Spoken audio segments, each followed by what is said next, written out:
Please have a seat. Go right in, have a seat. Welcome to art class. Yes, wonderful. Now, Daddy wanted me to go into business with him, working at his store in Milan. It was a nice-sized store, lots of things for farmers and everything like that. So I had to go to UT Junior College for 2 years after I graduated in '48. And now I was still taking lessons from Miss Saylor, keeping up my art, you know. And my mother said, now, honey, if you want to still go to art school, don't you worry, Mother will take care of it. Your daddy won't pay for it, but I've got my own money. I've spoken to Miss Saylor, and she says you need to go to the Memphis Art School and study from Miss Florence McIntyre. That's where I want you to go.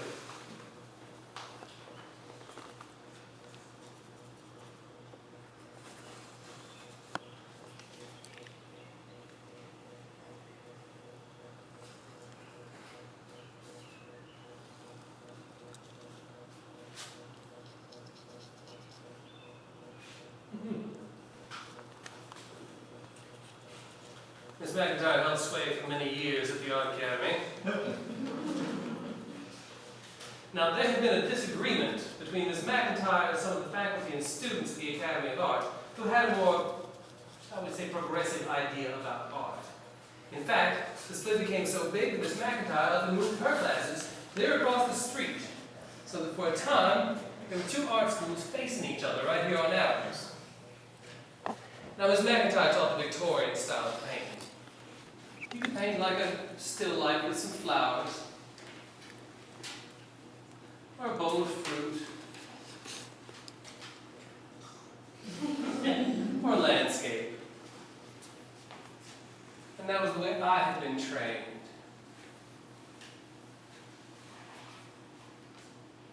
Oh, still life. So when I pulled up to the academy that day, I went to the left instead of the right. Ended up exactly here at the Memphis College of Art. It was a wrong turn, but it was perfect, and I loved it. Now, the academy was a very free-thinking kind of place. I hadn't ever entered into something like that before. I was still doing that old-fashioned style of painting, which I still love. It can be so beautiful when it's done right. But that's how I came to be at the Memphis College of Art. And when I walked into this place, my whole life changed. Because I made such wonderful friends, and it was here that I was finally doing what I had always wanted to do. Now, we used to draw from nude models. And that was not allowed in Memphis State. Over there, they had to wear swimsuits. And they always sought us out, trying to expose the fact that we were working from nude figures. And one of our models, Sue, I just loved her. She had red hair.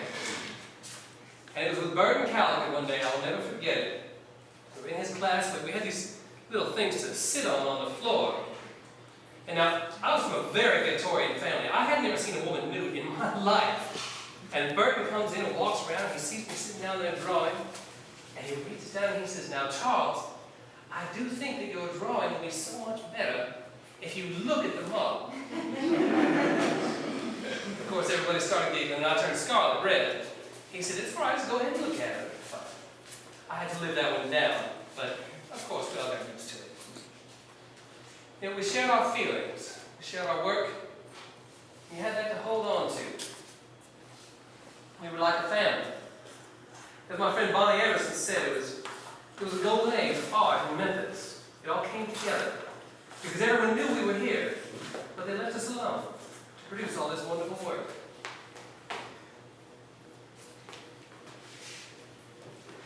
The secretary used to sit underneath the staircase right there.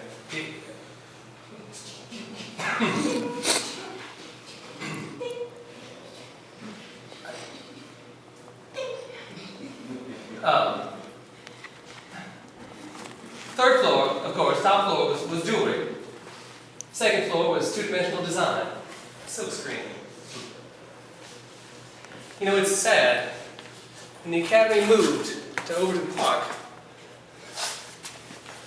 folks came in and started taking things out of here. But at that time, until then, all the gas lights on the wall, all the fixtures, do you know what they were? They were women's hands coming out of the wall in bronze, holding up the gas lights. There was Dorothy Stern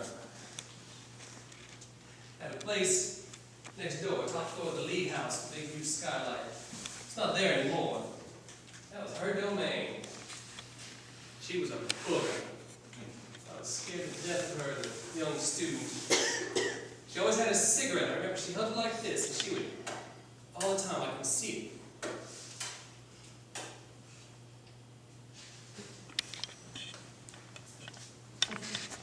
In my world, Miss McIntyre was just very, very old hat.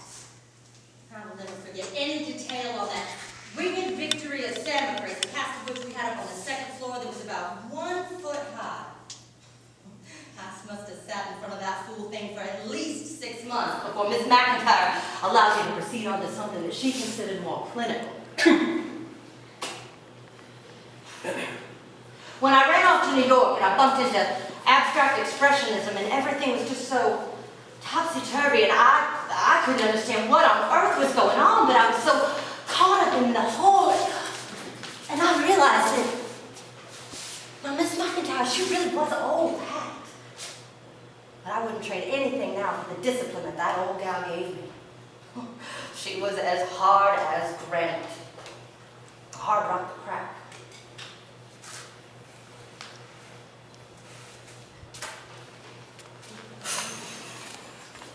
You know, it's not so much what you learn from people, it's how they affect you from their big day, from their being. Ted Ferris, Bert Callaghan, Rita Reed, and Ted Russ, all of them, they just have that bearing that really affected me. Dolph Smith, how did you get to the academy? Oh, well, I'll tell a little story about that. You see, I spent 2 years in the military, toured Germany, other parts of Europe. And believe it or not, in the military, they encouraged us to take advantage of all of the cultural offerings that were happening. And understand, I was born in Memphis, but I was raised in a little small town in Arkansas. I'd never even been to a museum or a concert or anything like that.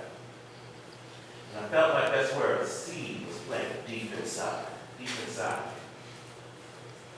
Also, more what I did in the military, I was a Morse code intercept operator. That's where I developed my hand skills.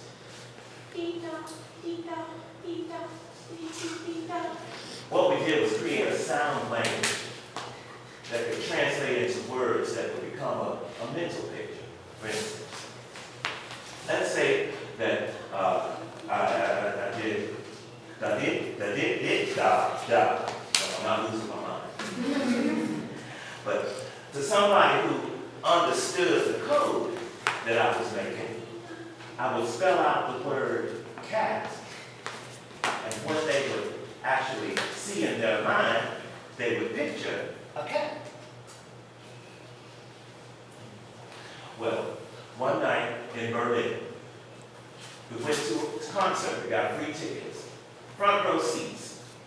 And in the theater, this gentleman comes out elegantly dressed, takes a bow to the audience, he turns his back, faces about 80 musicians, pulls out this little tool. I didn't know what to call it then at that time. And he began to point and draw. And as he drew, this beautiful music came pouring out, flowing out over the audience, flowing out over this palette of 80 hand-skilled musicians.